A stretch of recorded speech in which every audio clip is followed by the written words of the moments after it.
artists. For our first big art project of the year, we are working together to create a collaborative mural. So we are each going to create our own piece of this mural. You're going to get a square piece of paper, and we'll talk in a moment about how we'll be adding designs to that. But can you see how this, when we put these together, starts to create a shape, and what shape that creates?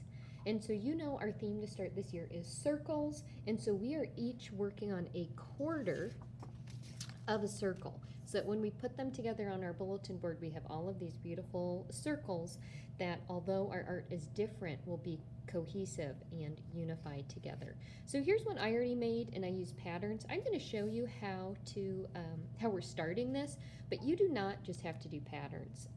You can really put anything in the circle as long as you are identifying this outside circle line. So let's see how we get started.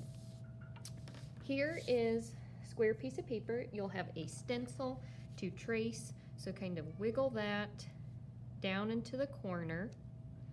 Maybe you need a partner to hold it, or if you can, just steady trace. There we go. Pass that to the next person at your table who will need to use it. Step one is going to be to trace over that line just so that it's really noticeable. Maybe for this next, or for your design, you want to just draw a picture in here and color it. That's fine. I just want to make sure that we really mark where we have a change so that we can tell when you put these together that this is the edge of the circle. So maybe you draw a picture in here, you color the background blue, and then you have a different color out here, again, so we can see that edge of the circle.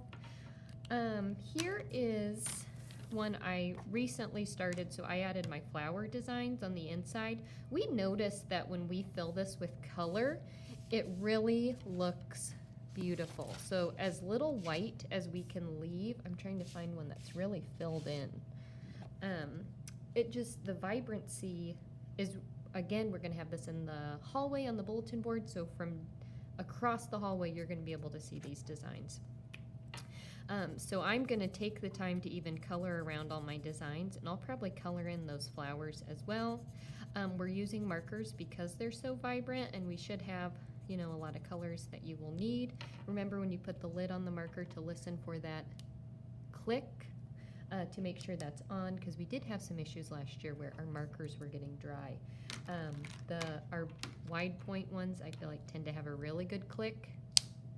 And then you know the lid's on, and when it's in the bin, it's not going to lose that lid and dry out.